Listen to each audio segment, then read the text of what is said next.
नमस्कार दोस्तों, आज की हमारी कहानी है एक बुद्धिमान राजा की। तो चलिए कहानी की तरफ चलते हैं। मुझे उम्मीद है कि ये कहानी आप सभी के लिए बेहद पसंद आएगी। एक छोटे से नगर में जसवंत सिंह नाम का एक राजा रहा करता था और इस राजा की खासियत यह थी कि यह अपने बुद्धिमान होने की वजह से जाना जाता था। राजा जसवंत सिंह के किस्से दूर दूर तक फैले हुए थे। हर कोई राजा जसवंत सिंह से मिलने के लिए बेचैन रहा करता था। राजा जसवंत सिंह हर समस्या का निवारण तुरंत पलक झपकते ही उसका समाधान निकाल दिया करते थे। इसलिए उनसे मिलने दूर दूर के राजा, महाराजा, संतरी, मंत्री, कई सारे लोग उनसे मिलने के लिए आते थे। उन्हें देखने भर से लोगों के अंदर एक अलग ही उत्साह जागृत हो जाती थी। इतने पावरफुल इंसान थे राजा जसवंत सिंह। एक बार राजा युद्ध कर कर अपने राज्य पधारे और उनकी युद्ध जीतने की चर्चा हर जगह होने लगी। उनकी सफलता के झंडे हर जगह गड़ने लगे। हर कोई उनसे मिलने उनके द्वार पर आ रहा था। उन्हीं में से एक पास के ही राज्य की रानी थी जो उनकी जीत से काफी प्रभावित हुई थी। रानी के मन में विचार आया कि राजा के किस्से सबने सुने हैं, मैं भी उनसे मिलना चाहती हूँ और इन्हें देखना चाहती हूँ।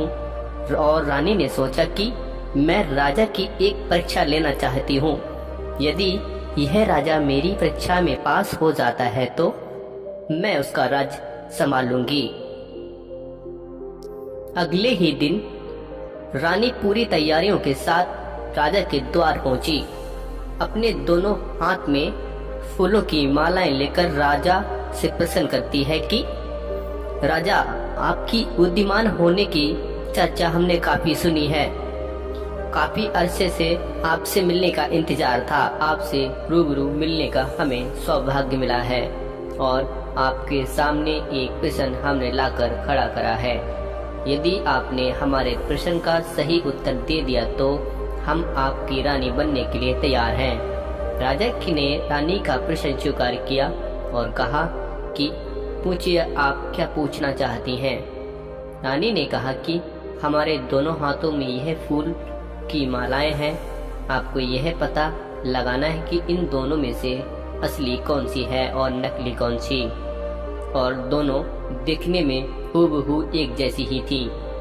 राजा थोड़ा सा मुस्कुराया और रानी से कहा, बस इतना छोटा सा प्रश्न लेकर आई हैं आप मेरे लिए। फिर राजा ने अपने सैनिकों से कहा, इस हॉल के सारी खिड़कियां खोल दी जाएं, ताकि रानी को हमारे महल की ताजी हवा खाने का मौका मिले और उन्हें एहसास हो कि वह जसवंत सिंह के महल में खड़ी हैं।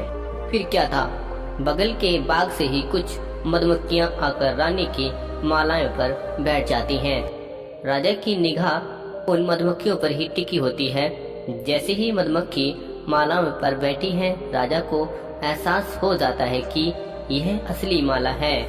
फिर राजा तुरंत ही अपना जवाब रानी का हाथ पकड़कर उन्हें दे देते हैं और रानी से कहते हैं कि तुम्हें मिल गया तुम्हारे प्रश्न का उत्तर।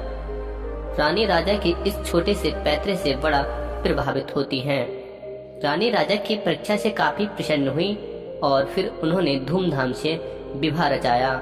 सभा में जितने भी लोग थे सभी ने राजा की खुलकर तारीफ की और पहले से भी ज्यादा राजा का औहदा ऊंचा हो चुका था। राजा की बुद्धिमान होने के किस्से अब हर नगर में फैलने लगे।